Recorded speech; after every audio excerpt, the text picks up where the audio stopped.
One વિહાર સંસ્થાના વાલા ભાઈ બહેનો અને વડીલો, ધનલક્ષ્મી ગઢાના આપ સૌને નમસ્કાર. જય જિનેન્દ્ર. મિત્રો, વન વિહારે 30 વર્ષની યાત્રા પૂરી કરી અને 31માં પ્રવેશ કર્યો છે.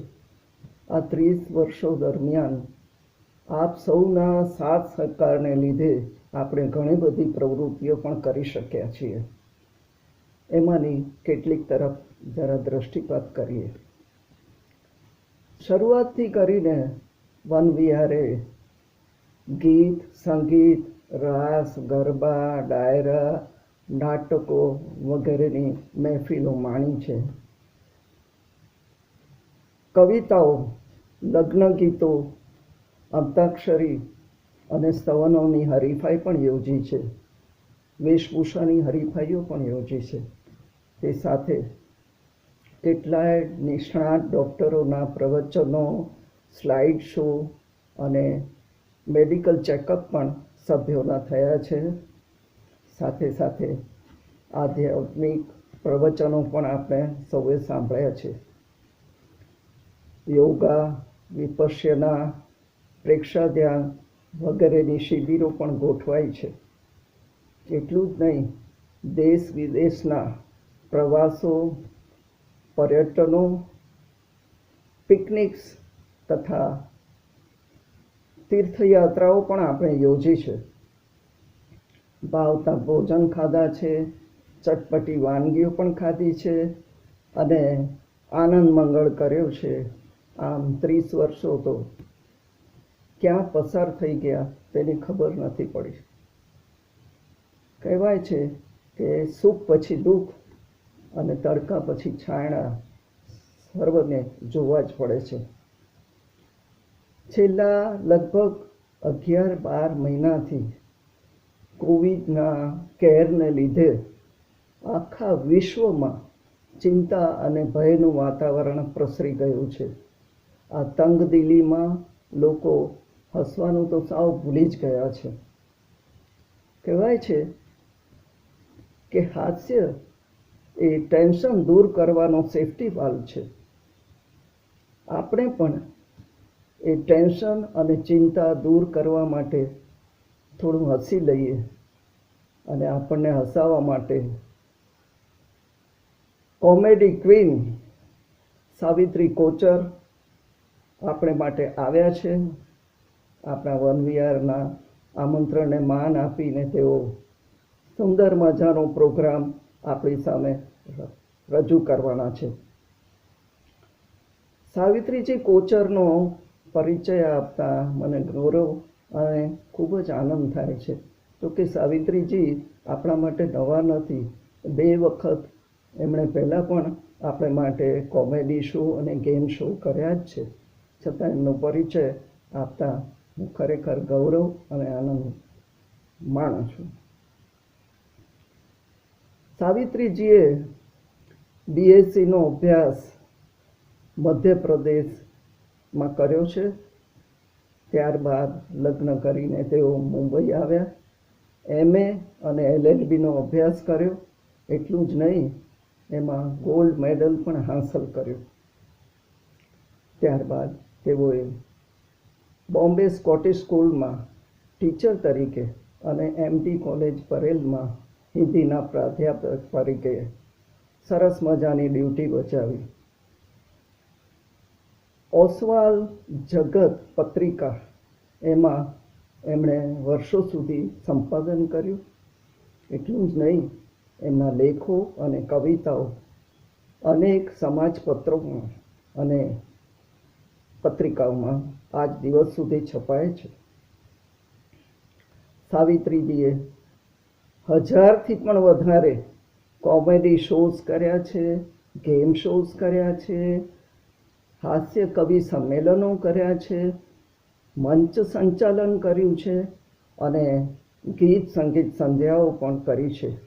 એટલું જ નહીં, દેશ વિદેશમાં એમણે પોતાના કોમેડી શોઝ અને ગેમ શોઝ વગેરે કરીને એટલી બધી લોકપ્રિયતા હાંસલ કરી છે કે વાત ન પૂછો.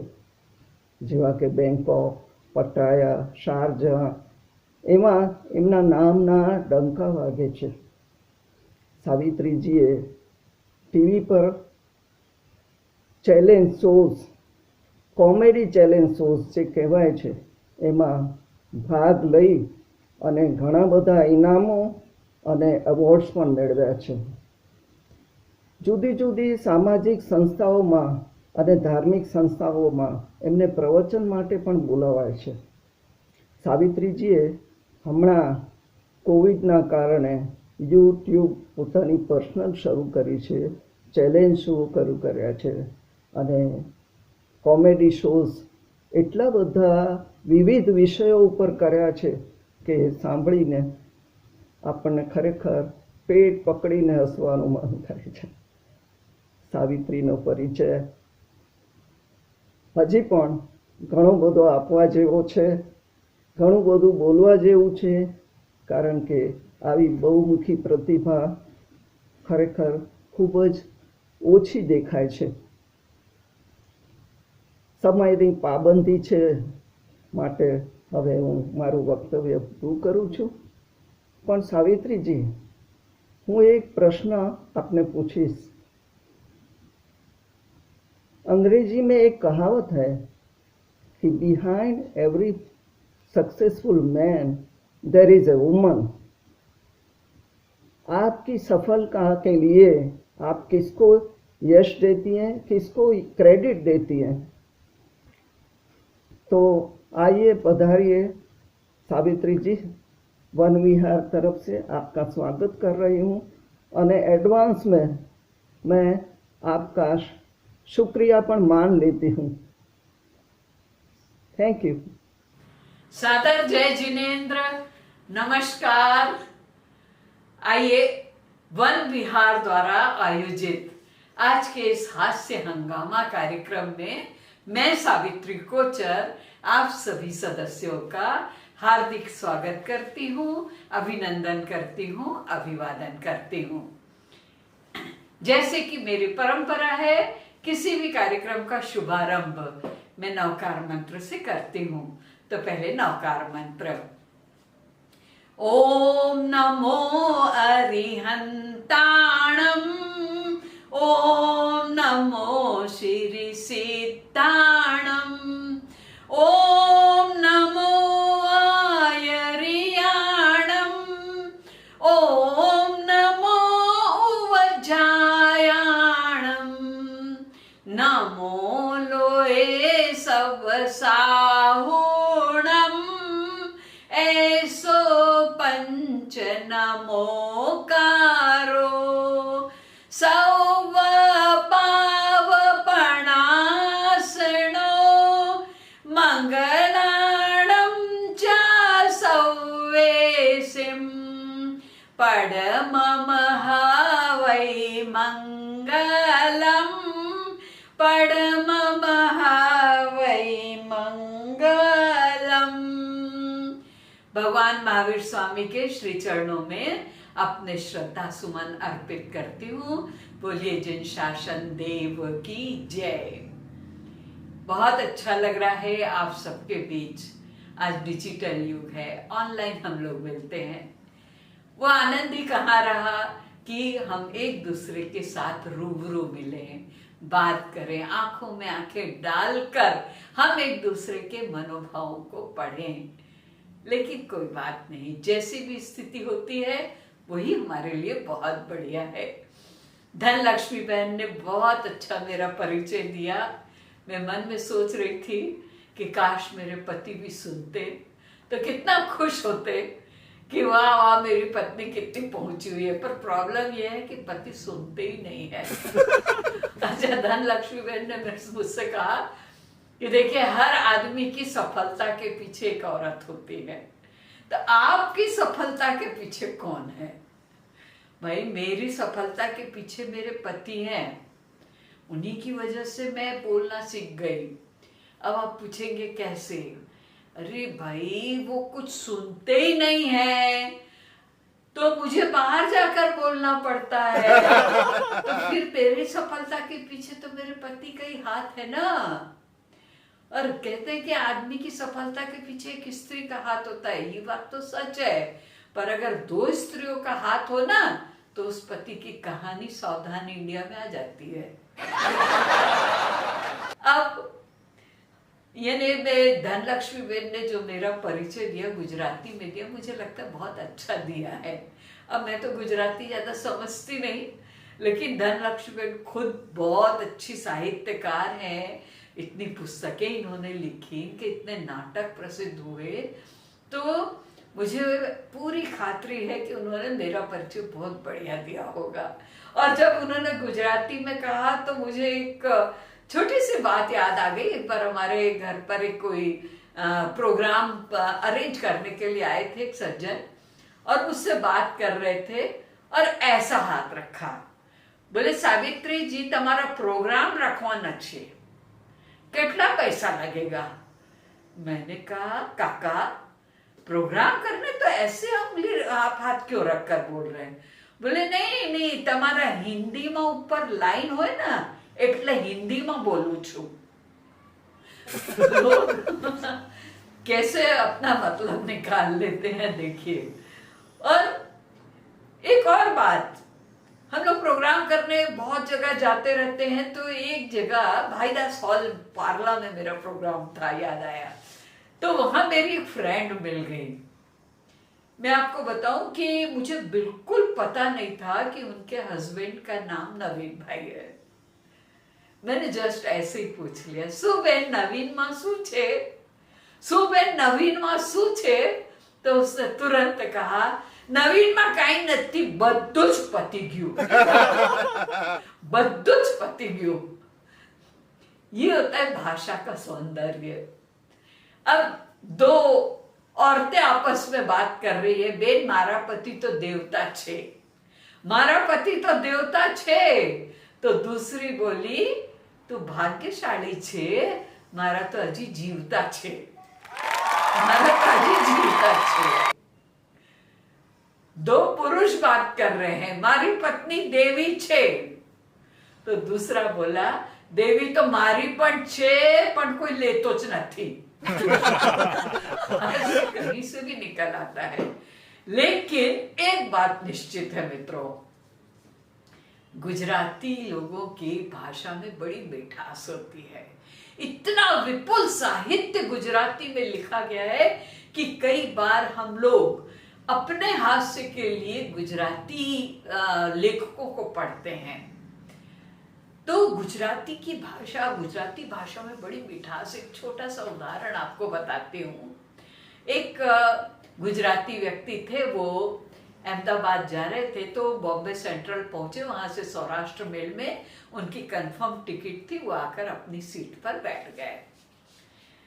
जब सूरत आया तो वो चाय पीने के लिए नीचे उतरे, और वापस जब आए तो उन्होंने देखा कोई दूसरा आदमी उनकी रिजर्व सीट पर बैठा हुआ है। तब वो आकर, देखिए बात करने का तरीका बता रही हूँ, आकर उस सज्जन से पूछे, भाई तुम्हारो नाम शू छे? तो उसने कहा कांति भाई। घणो सारू। तुम्हारे बापूजी नो नाम शू छे? तो उसने कहा शांति भाई। तो कांति भाई अहींयाथी उठी जाओ, आ सीट शांति भाई नी नथी। वो चाहता तो कुछ और बोल सकता था, आ सीट तारा बाप नी नथी, लेकिन ये है बोलने की ट्रिक। तो मैं एक शेर, बहुत बढ़िया शेर है, आपको सुनाती हूँ, हिंदी में है लेकिन आपको समझ आ जाएगा। लफ्ज यानी अपनी भाषा। लफ्ज वो चीज है जिसकी वजह से इंसान या तो दिल में उतर जाता है या दिल से उतर जाता है। एक शब्द कितना कमाल कर देता है। तब गुजराती किसी कवि ने कहा है कि कड़कड़ाती भूख लागे, घस घसाट नींद आवे, फड़फड़ाट काम होवे, और घस घसाट नींद आवे। जीवन એવું હોવું જોઈએ, जीवन એવું હોવું જોઈએ। तो धनलक्ष्मी बेन, आपने जो मेरा इतना बढ़िया परिचय दिया, मैं सोच रही थी आप इतना मीठा बोलती हैं, अगर आप 2 घंटा किसी से बात कर लेना तो उसको डायबिटीज हो जाए। इतना मीठा आप बोलती है, और हर गुजराती इतना मीठा ही बोलता है। मैं भाषा का बहुत सम्मान करती हूँ। ऐसे जिंदा दिल लोग आप हैं, जीवन जीने की कला आपके पास है। लेकिन पिछले लॉकडाउन में हम सब अपने घरों में कैद हो गए। एक ऐसा दुखद अध्याय हमारे जीवन का गुजरा जो हम जिंदगी भर नहीं भूल सकते। हमारी आने वाली पीढ़ी भी जिसे याद रखेगी। तब एक चीज हमने सीखी, और बहुत महत्वपूर्ण चीज सीखी। सरकार ने कहा कोरोना से लड़ना है, डरना नहीं है। कोरोना से लड़ना है, डरना नहीं है। और पतियों ने सीखा कि बीवी से डरना है, लड़ना नहीं है। बीवी से डरना है, लड़ना नहीं है। अब एक बीवी तो अपने पति को डांट डांट कर कह रही थी कि आप मास्क लगाया करो, मास्क लगाया करो। अब पति बेचारा बोला भाई घर में ही तो हूं, मास्क लगाने की क्या जरूरत है। तो पत्नी तुरंत बोली दिन भर आपका मुंह देख देख के मैं तंग आ गई हूं, मास्क लगाओ। बहुत मुश्किल का दौर गुजरा। सभी लोग घर में बंद थे, कोई सड़क पर नहीं आया। लेकिन एक बात तो आप भी मानेंगे कि घर में रहते रहते भी कई लोग सड़क पर आ गए, कई लोग सड़क पर आ गए। आज हमारे देश ने वैक्सीन बना ली। बहुत फर्क है अन्य देशों और हम में। देखिए पाक जो है, पाकिस्तान हर पूरे संसार को आतंकवादी भेजता है। चाइना वायरस भेजता है, और हमारा भारत सबको वैक्सीन भेजता है, दवा भेजता है। हमारा एक ही सिद्धांत है, हम कभी किसी से जाकर लड़ेंगे नहीं, टकराएंगे नहीं, किसी को छेड़ेंगे नहीं। लेकिन अगर किसी ने हमें छेड़ा तो हम उसे छोड़ेंगे नहीं। ये बात नरेंद्र मोदी जी ने कही। और क्यों कही? क्योंकि वो भी तो गुजराती हैं, अमित शाह भी गुजराती हैं, गांधी जी भी गुजराती थे, सरदार पटेल भी गुजराती थे। गुजराती यानी पूरे देश की एक रीढ़ की हड्डी।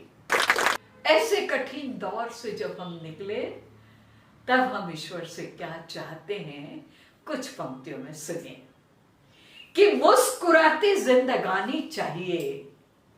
इस कठिन दौर में हमारे चेहरे की हंसी गायब हो गई। कितना कितना कुछ सहन करना पड़ा, पूरी दुनिया। फिर भी हम बाकी संसार के अलग अलग देशों से तो बहुत अच्छी स्थिति में हैं, लेकिन जिसमें भी हैं आज हम भगवान से प्रार्थना करें कि मुस्कुराती जिंदगानी चाहिए। आज कुछ ऐसी रवानी चाहिए। सारी दुनिया अपनी हो जाती है, बस एक उसकी मेहरबानी चाहिए, एक उसकी मेहरबानी चाहिए। और ये उसकी मेहरबानियों का ही आशीर्वाद है कि हम आज सब सुखी हैं। चिंताएं कहाँ नहीं है। आप घर के बाहर निकलिए, एक से एक ऐसे वाक्य दिख जाएंगे आपको कि आपको हंसी आ जाए। और हंसी ढूंढना नहीं पड़ता, आपके आसपास बिखरी हुई है। मैं बताती हूँ, मैं तो बंबई में रहती हूँ। एक दिन मैं ऐसे शॉपिंग करने के लिए दादर में गई। अब दादर में तो बड़ी भीड़ रहती है, और जब मैं चल रही थी फुटपाथ के बाजू में मैंने देखा एक आदमी अच्छा सूट बूट पहना हुआ, अच्छे घर का दिख रहा था, फुटपाथ के बाजू में सोया हुआ, लेटा हुआ। मैं उसके पास गई, मैंने कहा भाई साहब आपकी तबीयत ठीक नहीं तो मुझे बताइए, मैं डॉक्टर को अरेंज कर सकती हूँ। उसने कहा मेरे पीछे पड़ के बताता हूँ। दरअसल आज हमने एक नई मारुति वैन खरीदी है, और वैन लेने के लिए मेरी बीवी शोरूम में गई है, और मुझे यहाँ पार्किंग की जगह मिल गई है, तो मैं उसे रोककर पड़ा हुआ हूँ।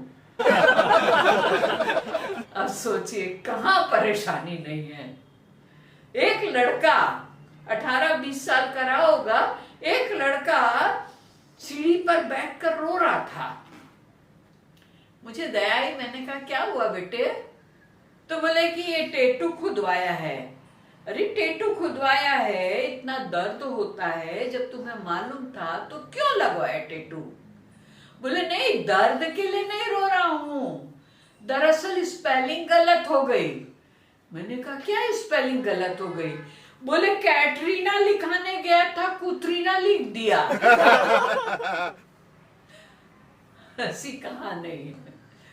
मैं आपको बताऊं, हमने एक नई मर्सिडीज खरीदी।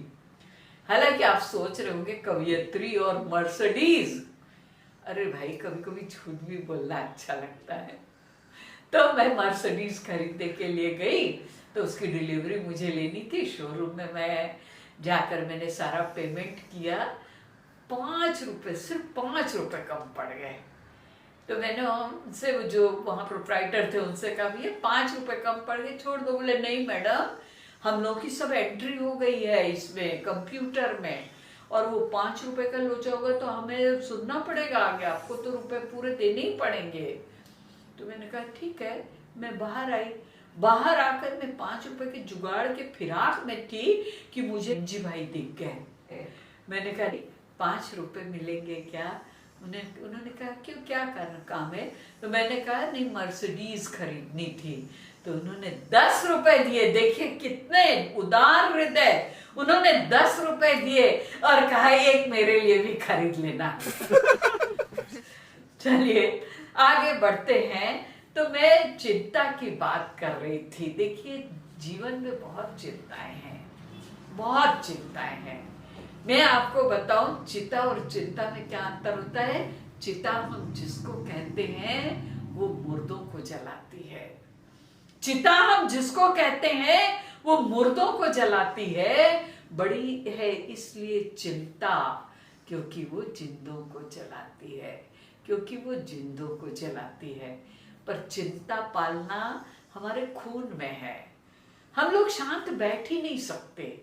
कोई दिन ऐसा सोचे जब आपके पास कोई काम ना हो, कोई चिंता ना हो, कोई तकलीफ ना हो, तब स्थिति क्या होती। कुछ पंक्तियां मैंने लिखी, मैं आपको बताना चाहती हूँ। कभी है बेटे की चिंता, कभी है बाप की चिंता, कभी है काम की या दाम की या नाम की चिंता। और चिंता ने उन्हें इस कदर चिंतित कर दिया कि चिंता को खत्म करने की रहती सदा चिंता। चिंता को खत्म करने की रहती सदा चिंता। तो कहा एक संत ने, खुलकर हंसो और मुस्काओ, चिंता को हटाओगे तभी तो दूर हटे चिंता। तो छोड़ सभी चिंताएं, वो पहुंचे मनोरंजन करने को। नहीं है क्यों कोई चिंता, यही है अब बड़ी चिंता। नहीं है क्यों कोई चिंता, यही है अब बड़ी चिंता। आदमी चिंता से मुक्त हो ही नहीं सकता, लेकिन जीवन में आनंद लेना आना चाहिए।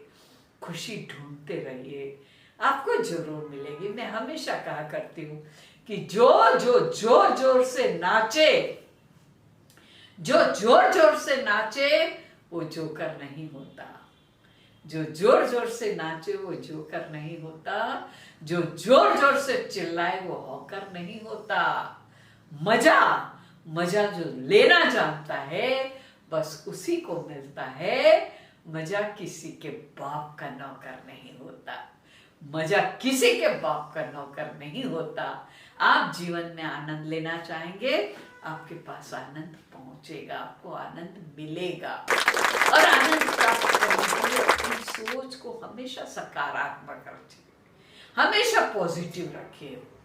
एक कार्यक्रम था तो जा रहे थे एकदम सफेद चकाचक कपड़े पहनकर और उन्हें भाषण देना था। अचानक एक कबूतर ने उनके ऊपर सांस्कृतिक कार्यक्रम कर दिया।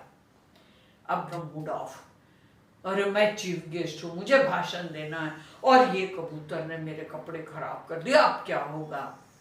तो बाजू में जो दूसरा व्यक्ति चल रहा था उसने टिश्यू पेपर निकाल कर दिया, बोले चलो कुछ नहीं, कोई प्रॉब्लम नहीं, साफ हो जाएगा। वो पोछा और सही में शर्ट साफ हो गया। तो फिर उन्होंने भगवान को धन्यवाद देते हुए कहा, हे भगवान, तू कितना महान है जो तूने हाथियों को उड़ना नहीं सिखाया। ये होते हैं ऑप्टिमिस्ट, ये होते हैं आशावादी। अब सबसे बड़ा आशावादी कौन होता है? सबसे बड़ा आशावादी वो होता है जो जन्म से गंजा है और साथ में कंघा लेकर घूमता रहता है, क्या पता कभी बाल आ ही जाए। उससे बड़ा आशावादी वो होता है जो माचिस की तीली जला ले और सामने वाले से सिगरेट मांगे कि मिल ही जाएगी। उससे भी बड़ा आशावादी, उससे बड़ा आशावादी वो होता है जो 60-65 की उम्र में शादी करता है और नर्सरी स्कूल के पास घर खरीदता है। हो सकता है काम पड़ ही जाए, लेकिन जिंदगी में सबसे बड़ा आशावादी कौन होता है? आप भी मेरी बात से सहमत हो जाएंगे। धीरज भाई और नीम जी भाई, आप भी सुनिए ध्यान से। दुनिया में सबसे बड़ा आशावादी वो होता है जो गुजराती से माल खरीदता है, सिंधी की राय लेता है, मारवाड़ी को बेच देता है, फिर भी सोचता है कि फायदा जरूर होगा, फायदा जरूर होगा। ये होता है सबसे बड़ा आशावादी। हम लोग एक अलग दौर में गुजर रहे हैं, हमारी मानसिकता ही कुछ अलग है। मैं आपको बताती हूँ, अन्य देशों से अगर हम थोड़ी सी तुलना करें, अमेरिका में 4 लोग हमेशा उस तरफ चलते हैं जिधर कोई डॉलर का पेड़ खड़ा हो। जिधर कोई डॉलर का पेड़ खड़ा हो, उनके दिमाग में खाली डॉलर डॉलर डॉलर डॉलर घूमता रहता है।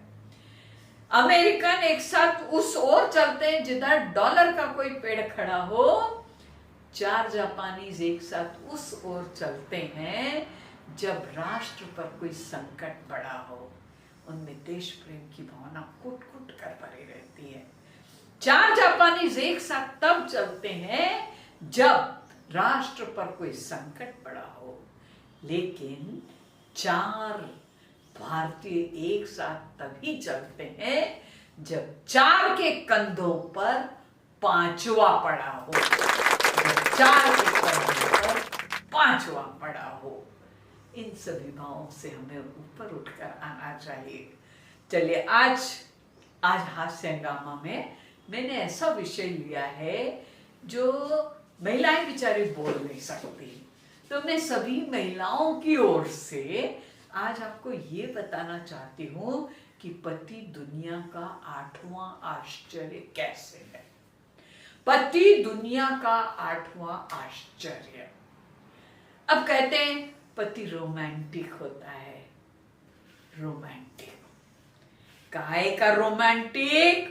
मैं तो कहती हूं उसका रोमांटिक हो जाता है। अब मैं अपनी बात बताती हूं। जब हमारी शादी हुई, हम लोग हनीमून के लिए शिमला गए थे और वहां पर एक 7 स्टार होटल के हनीमून सूट में रुके थे। मैं तो गांव की लड़की, कभी मैंने होटल भी नहीं देखा था। मेरे लिए तो वही स्वर्ग था। वाह, हनीमून सूट। और अभी शादी के 30 साल बाद हम लोग गए तो मालूम है कहां ले जाकर मुझे पटका? हनुमान प्रसाद धर्मशाला में। क्या आदमी रोमांटिक होता है? कौन कहता है रोमांटिक होता है? अरे तब जब हम हनीमून पर गए थे, मेरे जुल्फों की तारीफ में कह रहे थे, तो खैर जुल्फे भी नहीं बची, मेरी जुल्फों की तारीफ में कह रहे थे कि इस जुल्फ का क्या कहना, कंधों पे जो लहराई, सिमटी तो बनी नागिन और बिखरी तो घटा छाई। क्या उपमा थी उस जुल्फ का, क्या कहना, कंधों पे जो लहराई, सिमटी तो बनी नागिन और बिखरी तो घटा छाई। और आज दाल की कटोरी में एक बाल आ जाए, थाली उठाकर फेंक देते हैं। है क्या निरंकुश आदमी? मैं तो एक बढ़िया शेर कहती हूँ हम सब की महिलाओं की ओर से, बहुत बढ़िया शेर, ध्यान से सुनिए। अब इत्र भी मलो तो मोहब्बत की बू नहीं, मोहब्बत की खुशबू नहीं। अब इत्र भी मलो तो मोहब्बत की बू नहीं। वो दिन हवा हुए जब पसीना भी गुलाब था, वो दिन हवा हुए जब पसीना भी गुलाब था। ठीक होता है। मुझे अच्छी तरह याद है जब हम लोग उस समय हनीमून पर गए थे, अचानक मेरे पैर के आगे कांटा आ गया। मेरे हस्बैंड ने देखा, कांटा उठाया, 2 फरलांग दूर फेंक कर आए और एकदम रुआन से होकर बोले, हाय राम, तुमको कांटा गड़ जाता तो मेरा कौन। जैसे एक कांटा ही हमारी जिंदगी का फैसला कर रहा था। मेरा कौन। और इस बार 30 साल बाद जब हम लोग गए, मैं चल रही थी, सामने बहुत बड़ा गड्ढा था, मुझे पता ही नहीं चला। मैं तो चिड़िया देख रही थी, झाड़ देख रही थी, फूल देख रही थी, सामने गड्ढा, बस मेरा अगला पैर गड्ढे में गिरने वाला था। मेरे हस्बैंड ने जोर से खींचा और डांटते हुए बोले, कंडिल दिखता नहीं क्या, इससे तो अच्छा गिर ही जाती। कोई रोमांटिक नहीं होता, यही तो सबसे बड़ा आश्चर्य की बात है। मैं एक बात कहती हूँ आपसे, आदमी में और मोबाइल में बहुत सारे डिफरेंस है, लेकिन एक समानता तो है, एक बिल्कुल इक्वालिटी है, वो तो आप भी मानेंगे। अगर महिलाएं थोड़े दिन रुक जाएं, मोबाइल और आदमी दोनों में थोड़े दिन रुक जाए तो बढ़िया नया पीस मिल सकता था। लेकिन हम लोगों में धीरज नहीं है ना। और जब पति मिल जाता है तो एक बात तो आप भी मानेंगे, दुनिया में पति 2 प्रकार के होते हैं, 2 प्रकार, सिर्फ 2 ही प्रकार के होते हैं। पहला प्रकार, पति बहुत रोमांटिक होता है, हंसमुखा होता है, बीवी को मान देने वाला होता है, बीवी के काम में हेल्प करने वाला होता है, बीवी को गिफ्ट देता है, घुमाने ले जाता है, बीवी की खूब मतलब आओ भगत प्यार सत्कार करता है। और दूसरे प्रकार का पति जैसा हम सबको मिला है। इसीलिए मैं कहती हूँ पति 2 प्रकार के होते हैं, और यही सबसे बड़ा आश्चर्य है। अब पति कितने प्रकार के होते हैं, एक बात बताती हूँ कि मेरी पत्नी मेरे किसी काम में टांग नहीं अड़ाती है, मेरी पत्नी मेरे किसी काम में टांग नहीं अड़ाती है। चाहे रात के 2 बज जाए, मेरे बगैर खाना नहीं खाती है। मैंने कहा कितनी पतिव्रता पत्नी पाई है भाई।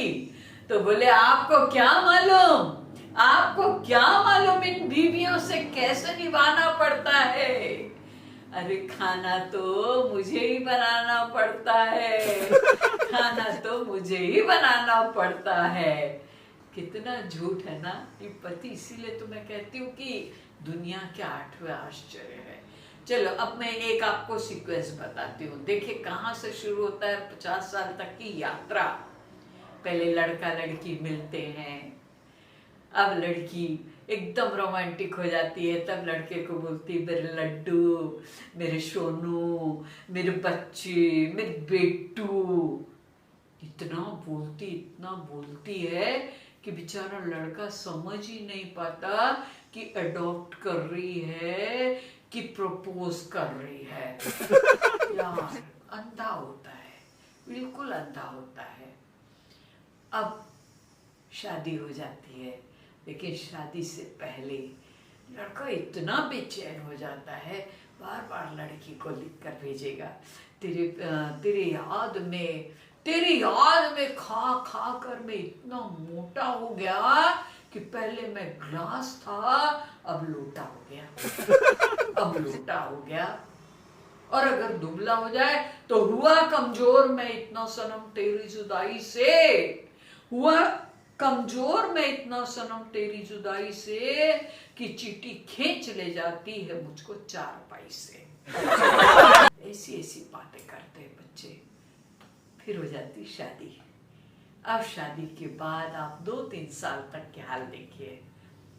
आप नए नवेले जोड़े के कमरे में झांक कर देखिए, फूलों वाली चादरें, तितली वाले पर्दे, रोमांटिक गाने, तू मैं तू, क्या प्यार रहता है और खिलखिलाहट रहती है, सेंट की खुशबू अलग आ रही है। और लड़की कहेगी मेरे डार्लिंग, मेरे सोना, मेरे प्यारू, मेरे लखते जिगर, मेरे दिलबर। क्या भाषा का ज्ञान बढ़ जाता है। और अगर मोटा है तो बोलेगी मेरे हाथी, दौड़ भाग करता रहता है तो फिर बोलेगी मेरे घोड़े। और अगर डरता रहता है तो बोलेगी मेरे चूहे। खाली कुत्ता और कमीना बोलना बाकी रह जाता है। पर प्यार तो प्यार होता है, हर चीज अच्छी लगती है। अब शादी के 5 साल बाद का सीन बताती हूँ। 5 साल हो गए, आप कमरे में झांक कर देखिए, कहाँ गई सेंट की खुशबू। उसकी जगह आ जाते ही पोतड़े की गंध। कहाँ गए तू, मैं तू। अब हो गई तू मैं तू मैं। तुम बच्चे को संभालो, तुम डायपर चेंज करो, तुम ये करो, तुम वो करो। दोनों लड़ मरते हैं। और कहाँ गए वो रोमांटिक गाने। अब पूरे समय बच्चे की चीची पोपो, चीची पोपो, सब कुछ तहस नहस हो जाता है। अगर आप शादी के 20 साल बाद का सीन देखेंगे तो आप पाएंगे कि पत्नी खोसेगी साड़ी कमर में और बोलेगी बंटी आने दे तेरे बाप को, देख आज मैं कैसा मजा चखाती हूँ। और कमरे में आ जाती है झंडू बाम की शीशी, इसबगोल की शीशी, सब रोमांटिक गाने वाने सब गायब। और गुस्से में तमतमाई हुई पत्नी और गुस्से में आता हुआ पति।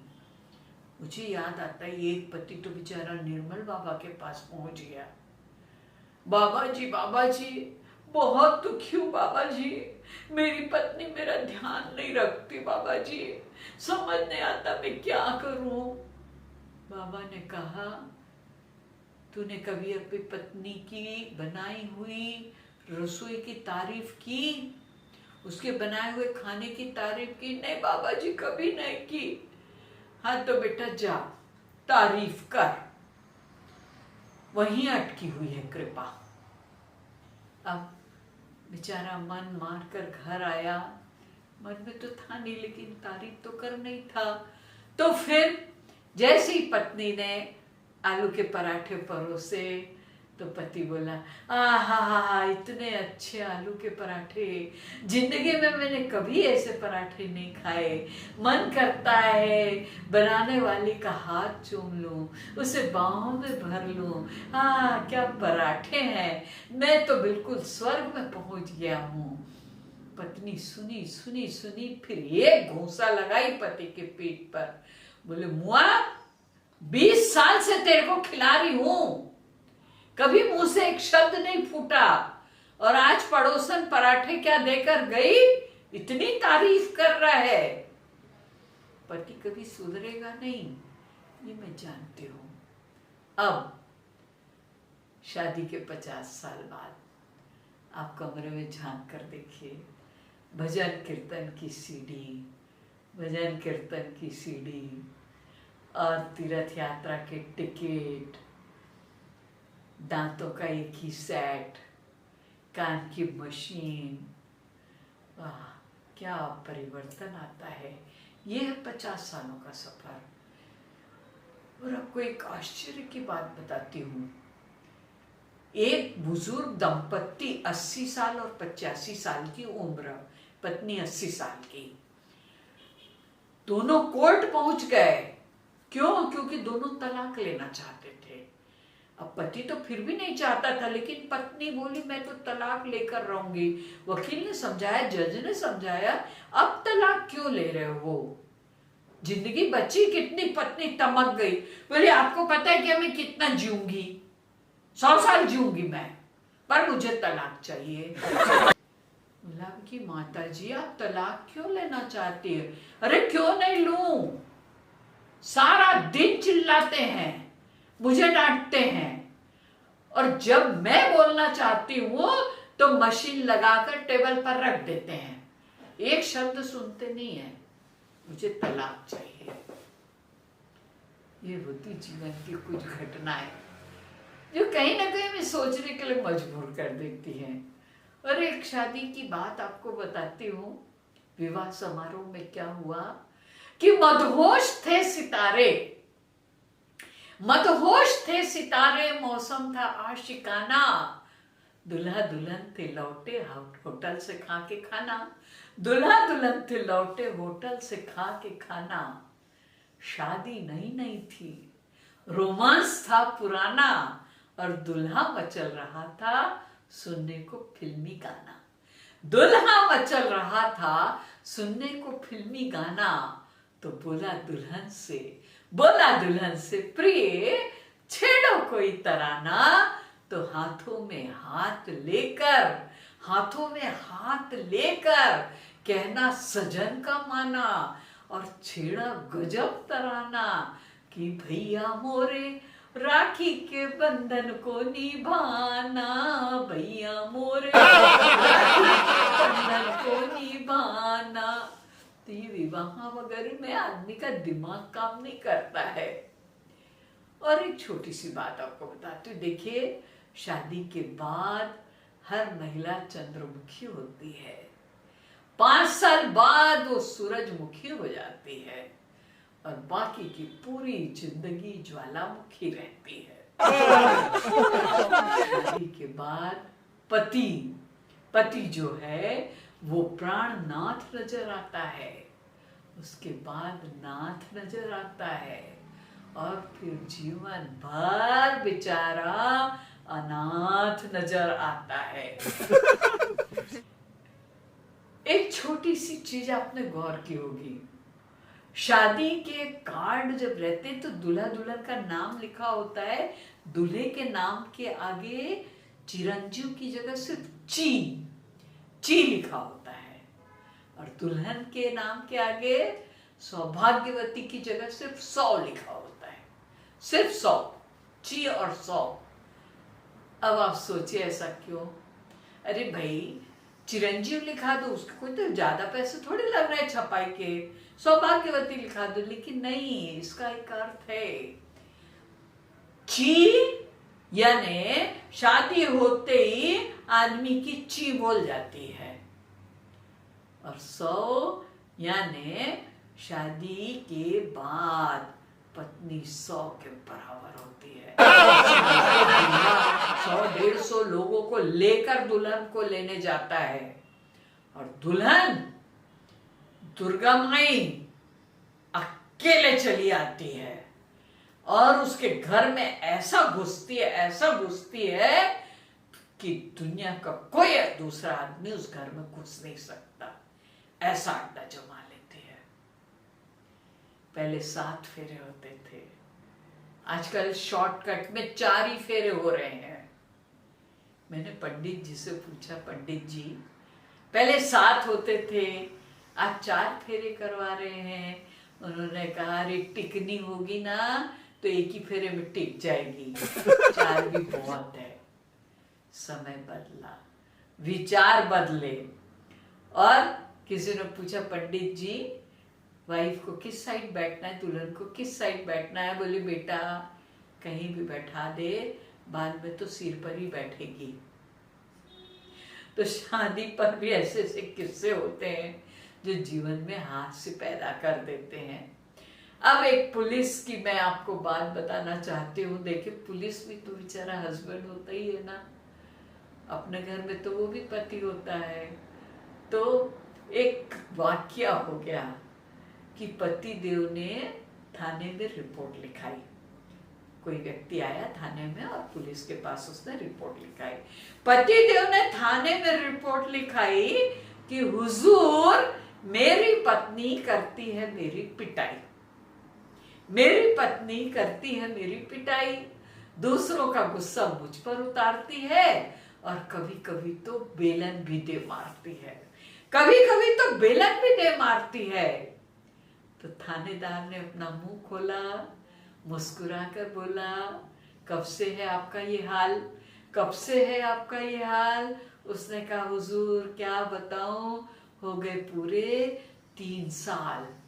तो थानेदार ने मुड़िया हिलाई, फिर पूछा, भाई फिर अब तक रिपोर्ट क्यों नहीं लिखाई, फिर अब तक रिपोर्ट क्यों नहीं लिखाई? उसने कहा, हुजूर अब आपसे क्या छिपाना, पहले चूक जाता था, अब चूकता नहीं निशाना, पहले चूक जाता था, अब चूकता नहीं निशाना। तो थानेदार के चेहरे पर दुख के भाव आए, रुंधे गले से उसने कहा, भाई बड़ा बुरा जमाना आया है, तुम तो थाने आ भी गए, तुम तो थाने आ भी गए, लेकिन मैं कहाँ जाऊं, मैं कहाँ जाऊं? घर में तो बेचारा पति ही रहता है, बेचारा पति ही रहता है।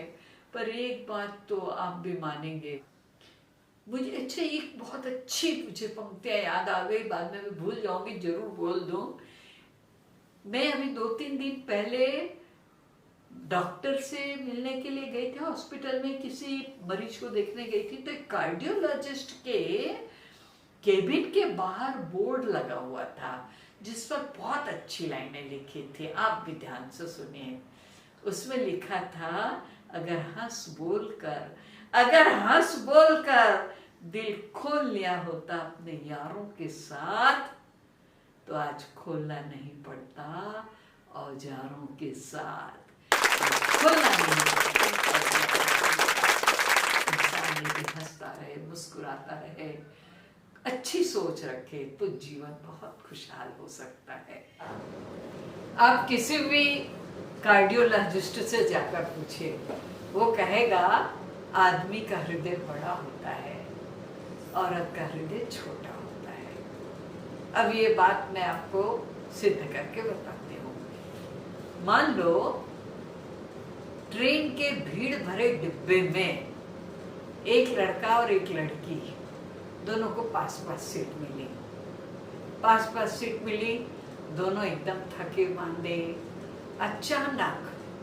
अचानक लड़की को झपकी आ जाती है और उसका सिर लड़के के कंधे पर गिर जाता है। तो लड़का क्या करेगा? लड़का, मैं दावे के साथ कह सकती हूँ कि उसे अगर दादर उतरना होगा वो बोरीवली तक चला जाएगा, लेकिन उसे तकलीफ नहीं होने देगा जिसने उसका सहारा लिया है, उसके कंधों पर अपना भार रखा है। और आप अब ये सीन पलट कर सोचिए, लड़के को झपकी आ जाए और उसका सिर लड़की के कंधे पर गिर जाए, तो लड़की क्या करेगी? उसका पूजन कर सकती है, उसे 2-4 झापड़ जमा देगी, और ज्यादा हुआ तो आसपास वाले लोगों को भी जमा कर लेगी। ये होता है लड़कियों का छोटा सा हृदय। और दूसरी तरफ आदमी का हृदय ओपन थिएटर। एक तरफ दीपिका पादुकोण रहती है, दूसरी तरफ सारा खान रहती है, लेकिन हृदय के बहुत बड़े हिस्से में कब्जा जमाकर बीवी रहती है। इसीलिए अधिकांश आदमी को हार्ट अटैक आ जाता है। हार्ट अटैक आ जाता है। किसी की भी ओपन हार्ट सर्जरी हुई हो, पूछ लेना, वो कहेगा कि पहले बाईपास करवानी पड़ेगी। लड़के की जब बाई पास हो जाती है, यानी सारी बाइयां पास हो जाती है, जब जाकर उसके हृदय को सुकून मिलता है। लड़की का हृदय इतना छोटा होता है, इतना छोटा होता है कि उसमें मुश्किल से एक आदमी रह सकता है और उसका भी निकल जाने का डर बना रहता है। आपने सुना होगा बहुतों की बाई पास होती है, कभी सुना किसी की भाई पास हुई? ये है आदमी का हृदय बड़ा और औरत का हृदय छोटा। पत्नी पत्नी वो जो रहे पति पर तनी की तनी, उसे कहते हैं पत्नी।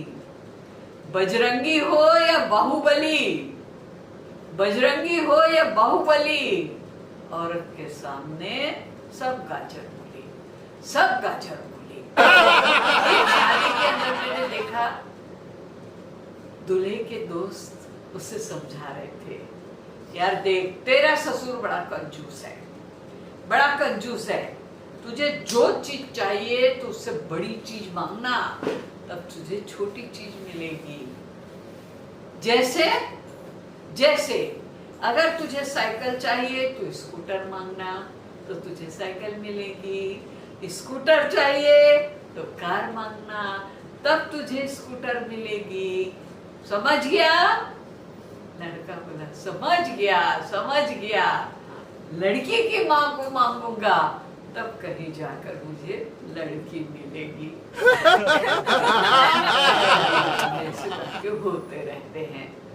अब एक खबर आई थी अखबार में, खबर आई थी अखबार में कि इंडियन एयरलाइन के पायलट ने एयर होस्टेस को घेरा, छेड़ा।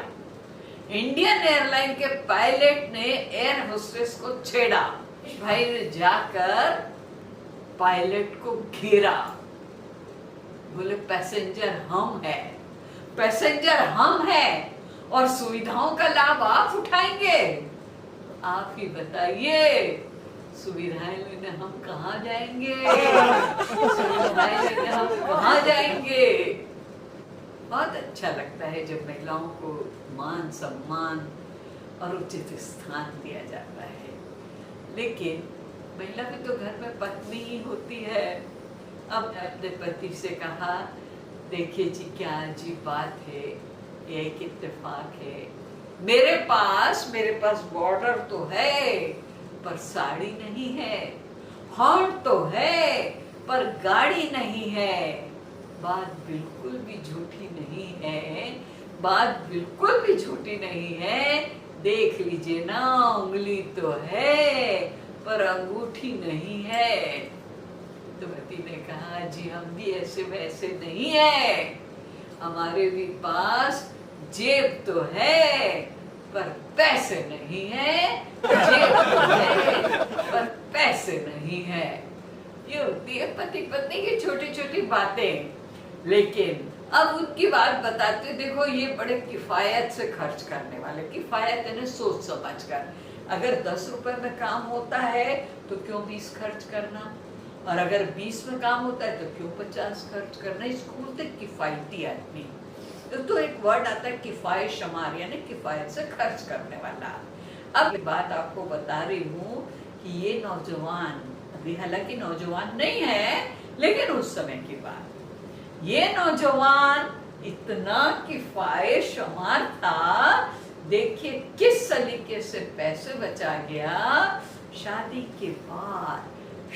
के बाद अपने हनीमून के लिए शिमला की वादियों में अकेला चला गया।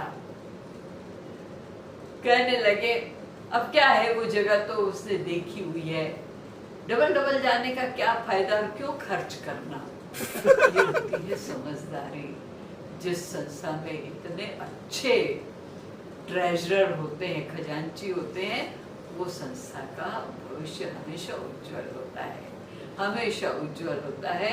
मैं तो कहती हूँ हर आदमी पहले पहले लवर होता है, शादी के पहले पहले लवर होता है, शादी होते ही वर हो जाता है, उसके बाद ड्राइवर हो जाता है, बच्चे होने के बाद ड्राइवर हो जाता है, और फिर धीरे धीरे ड्राइवर हो जाता है।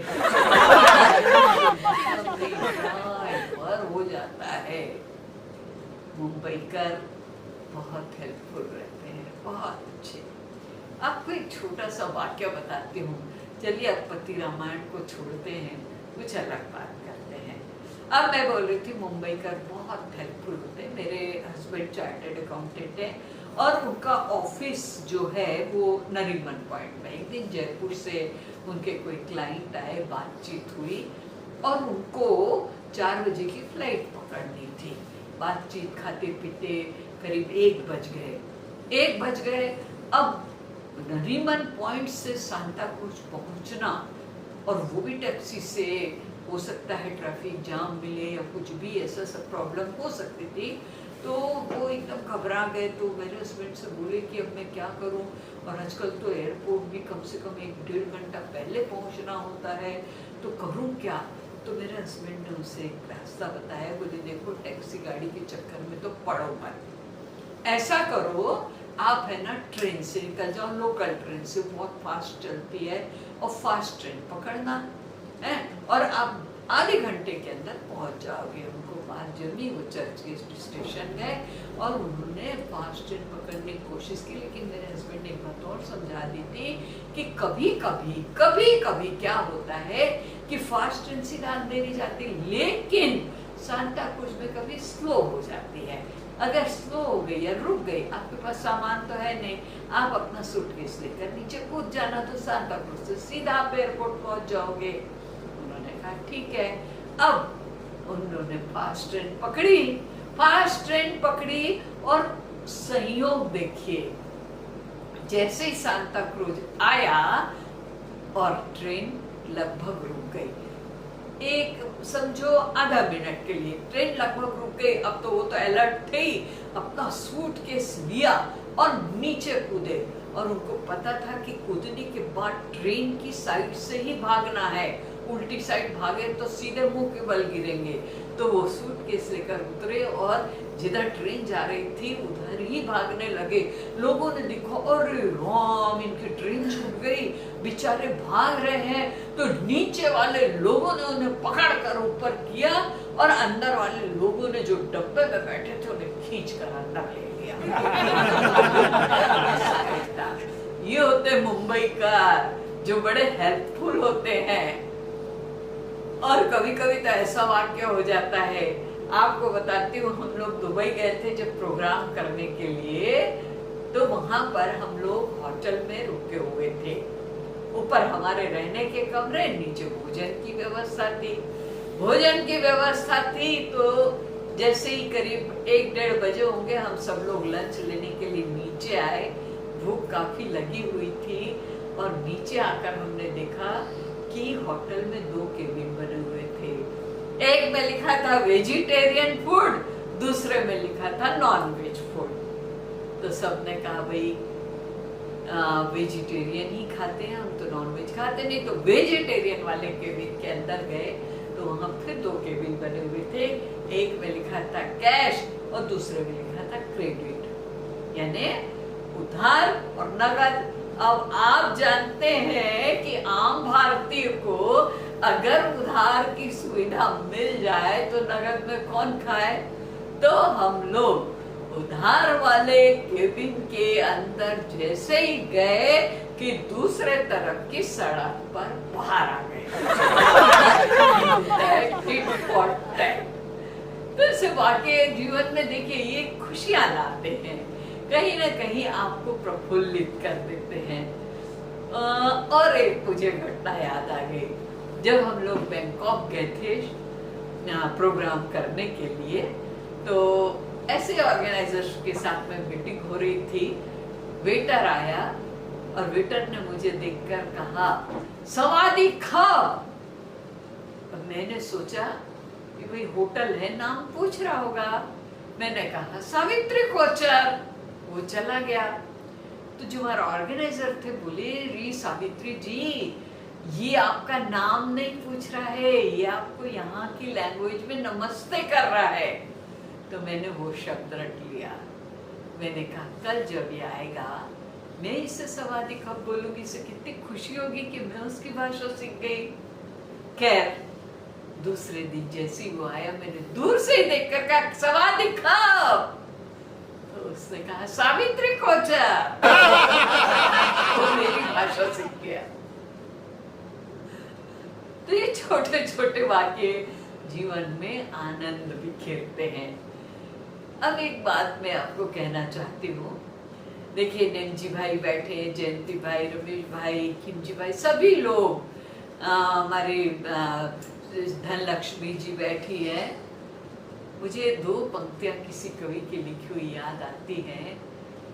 छत नहीं रहती, दहलीज नहीं रहती, दीवारों दर नहीं रहता, जिस घर में बुजुर्ग नहीं रहते वो घर कभी घर नहीं रहता। डॉक्टर साहब यहाँ बैठे हैं। एक बात मैं जरूर बोलना चाहती हूँ, देखिए आपका स्वास्थ्य कब अच्छा रहेगा, कब अच्छा रहेगा, जब 80 से नीचे होगा आपका ब्लड शुगर, आपका फास्टिंग शुगर, आपका बेड कोलेस्ट्रॉल, आपके दिल की धड़कन, आपके कमर का घेरा और आपके शरीर का वजन, ये जब 80 से नीचे रहेगा तब आप 80 से अधिक की उम्र पा सकते हैं। और एक चीज, करिए योग, रहिए निरोग, करिए योग और रहिए निरोग। क्योंकि अगर आप अपने परिवार को कुछ भी उपहार में देना चाहते हैं, कोई भी चीज उन्हें पारितोषिक के रूप में देना चाहते हैं, तो सबसे बढ़िया चीज है आप स्वस्थ रहें, आप हेल्दी रहें। इसलिए जरूरी है कि नित्य प्रति जो कसरत करे, प्रातः समय या शाम, आलस तन लागे नहीं, स्वास्थ्य बने बिंदाम। आलस तन लागे नहीं, स्वास्थ्य बने बिंदाम।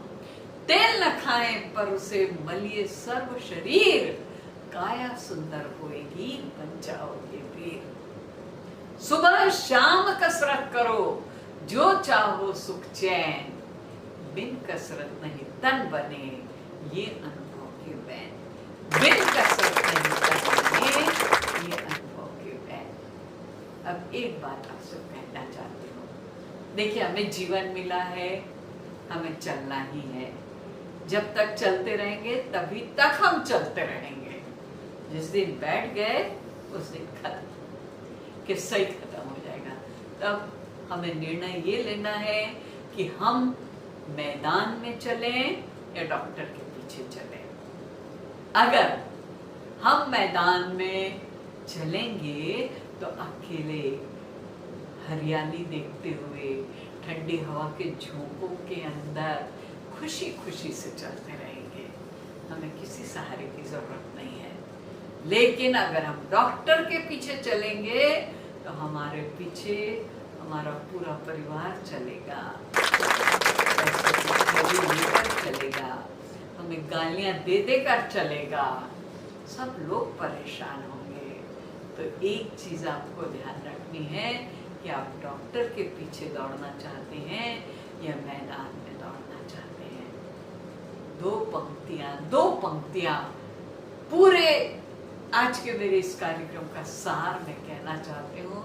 अच्छे जीवन के लिए हमेशा याद रखिए कि भोजन आधा पेट कर, भोजन आधा पेट कर, कभी भी ठूस ठूस के गले तक मत खाइए। भोजन आधा पेट कर, दुगना पानी पी, तिगुना श्रम, यानी 3 गुनी मेहनत, तिगुना श्रम, 4 हंसी, वर्ष 125 जी। और एक बात हमेशा याद रखिए कि दिन के उजाले में ऐसा ना कोई काम करो, दिन के उजाले में ऐसा ना कोई काम करो कि नींद ना आए रात के अंधेरे में, और रात के अंधेरे में ऐसा ना कोई काम करो कि मुंह छुपाना पड़े दिन के उजाले में स्वस्थ मस्त और व्यस्त जीवन रखने का यही सबसे बड़ा फंडा है। मुझे याद आता, देखिए मैं बोलती हूँ तो बोलती चली जाती हूँ। मैंने करीब 120-125 वीडियोस बनाए कॉमेडी, और बहुत लोगों के द्वारा पसंद किए जा रहे हैं। मैं आपसे भी अनुरोध करती हूँ कि आप मेरे बाकी वीडियोस भी देखिए, आपको अच्छा लगेगा। और एक चीज़ और, सब्सक्राइब कर देना और लाइक कर देना। बस इतनी सी बात मैं आपसे चाहती हूँ, ताकि मैं मोटिवेट हूँ, मुझे प्रेरणा मिले, मैं और अच्छा आपके लिए प्रस्तुत कर सकूँ। और मेरी तो बोलने की आदत है, मैं कभी कोई प्रोग्राम में इतना बोलती हूँ। एक जगह तो बोलती गई कि मुझे माफ़ी मांगनी पड़ी। मैंने कहा माफ़ कीजिएगा, मैं घड़ी देखना भूल गई थी। तो एक श्रोता खड़ा हुआ, बोले घड़ी देखना भूल गई तो क्या हुआ, पीछे कैलेंडर टंगा था, वही देख लेती। कभी इतना बोल देती हूँ मैं, तो वो भी एक बड़ी प्रॉब्लम है। पर एक जगह तो और भयंकर, सामने एक आदमी बंदूक लेकर खड़ा हो गया। मैंने कहा भाई साहब, आप बंदूक लेकर खड़े हो गए, अब तो मुझे इशारा करते मैं बैठ जाती, तो कांप रही थी अंदर से, मैं तो बैठ जाती। उसने कहा अरे आप हमारे मेहमान हैं, आपको तो जितना बोलना है बोलते जाइए। दरअसल मैं उसको ढूंढ रहा हूँ जिसने आपको बुलाया है। और आज धनलक्ष्मी बहन ने, नेमजी भाई, सबने बुलाया है मुझे। तो आपको अच्छा नहीं लगे तो आपको उन्हीं से निपटना पड़ेगा। वैसे भी हम लोग डिजिटल युग में हैं, आप मेरा क्या बिगाड़ लेंगे, कुछ भी नहीं। लेकिन मित्रों, मैंने बहुत सारी कोशिश की, बहुत अच्छी बातें आप तक पहुंचा सकूं। और अब बहुत सारी सास और बहू यहाँ बैठी होगी, मेरी भी अपनी बहुएं हैं, तो मैं एक छोटी सी बात आपको बताती हूँ कि सासू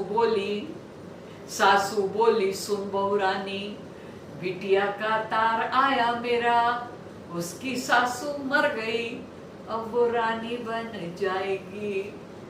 सासू बोली सुन बहू रानी, बिटिया का तार आया मेरा, उसकी सासू मर गई, अब वो रानी बन जाएगी। ना अब घर में चकचक होगी, ना बुढ़िया की बकबक होगी, मेरी बेटी सारे घर में हुकूमत चलाएगी। ये सुनकर बोली बहू रानी, नंदी तो अब बन गई रानी, उसकी सारी पीड़ा छूटी, अब वो सुख पाएगी।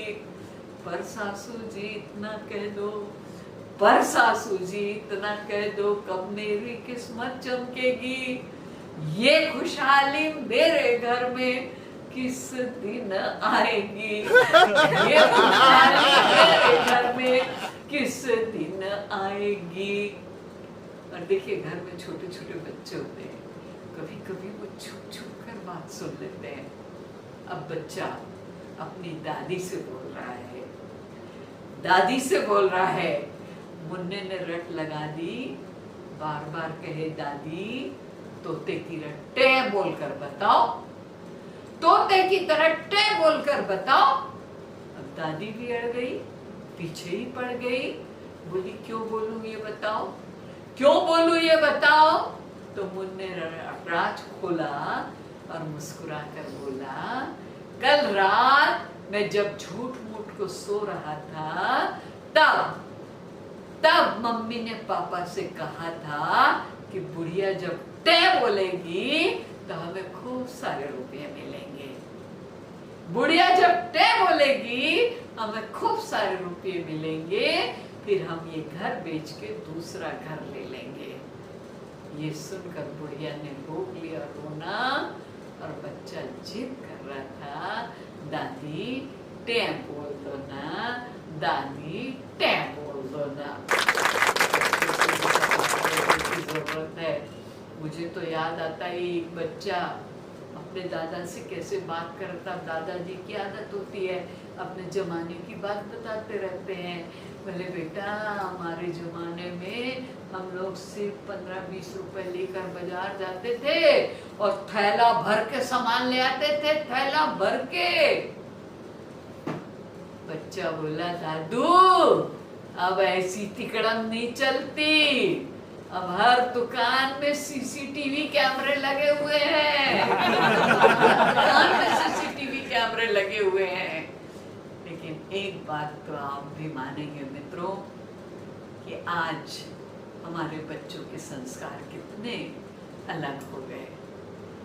और माँ होती है लेकिन उसकी भी कद्र करना आज बच्चे भूल गए। तब एक बहुत अच्छी बात आपको बोलना चाहती हूँ कि दुखाया दिल को कितनी बार ये माँ कब याद रखती है। दुखाया दिल को कितनी बार ये माँ कब याद रखती है। सताया दिन में 100 बार ये माँ कब याद रखती है। दवाई कितने की लाए जता देते हैं ये बच्चे। पिलाया दूध कितनी बार ये माँ कब याद रखती है। जो माँ बाप बच्चे के लिए ATM कार्ड होते हैं, जब चाहे जितना चाहे वो पैसा निकाल सकते हैं, खर्च कर सकते हैं। जो माँ बाप बच्चे के लिए ATM कार्ड होते हैं, क्या उनकी जिम्मेदारी नहीं बनती कि वे बड़े होकर अपने माँ बाप के लिए आधार कार्ड बन जाएं? नहीं, हर पल में खुशी देती है माँ, अपने प्राणों से जीवन देती है माँ। भगवान क्या चीज है, भगवान क्या चीज है। माँ की पूजा करिए जनाब, क्योंकि भगवान को भी तो जन्म देती है।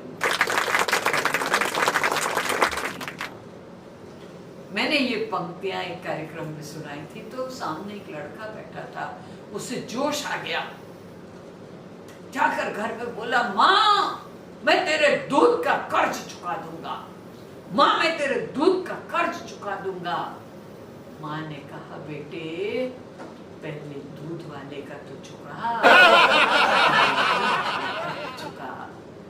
मित्रों मैंने बहुत देर तक आपको मनोरंजित करने का ये बीड़ा उठाया। मैं उम्मीद करती हूँ आपको अच्छा लगा होगा, लेकिन मेरे लिए तो रिटर्न यही है कि आप इसे लाइक करें और सब्सक्राइब करें ताकि मैं आगे बहुत अच्छी चीजें आपको सुना सकूं। कभी कभी तो कोई कवि इतनी लंबी कविता सुनाते हैं, एक जगह ऐसी सुनाया सामने बैठा एक नेता सीधा ऊपर पहुंच गया। वहां जज साहब बैठे थे, आए बोले नीच कवि तूने हमारे एक VIP नेता को उड़ा दिया, अब तेरे ऊपर हत्या का मामला चलेगा, तुझे फांसी पर लटकाया जाएगा, बोल तेरी कोई अंतिम इच्छा है तो बता। उसने कहा साहब जज साहब वही कविता मैं आपको भी सुनाना चाहता हूँ। कहीं भी आप हासिल मुझे मिल जाता है। अब आइए मैं शुभकामनाओं के रूप में आपसे कुछ पंक्तियां कहना चाहती हूँ कि सितारों की तरह जगमगाते, फूलों की तरह महमाते, सिक्कों की तरह खनखनाते, दीपों की तरह जय चाहते जीवन ये बीते आपका, हंसते हंसाते, खिलते खिलाते, पीते पिलाते। भूल से कोई भूल हुई तो भूल समझकर भूल जाना, भूलना सिर्फ भूल को, पर भूले से मुझको मत भुलाना, भूले से मुझको मत भुलाना। बहुत बहुत धन्यवाद। उम्मीद करती हूँ आगे भी हमारी मुलाकात होगी।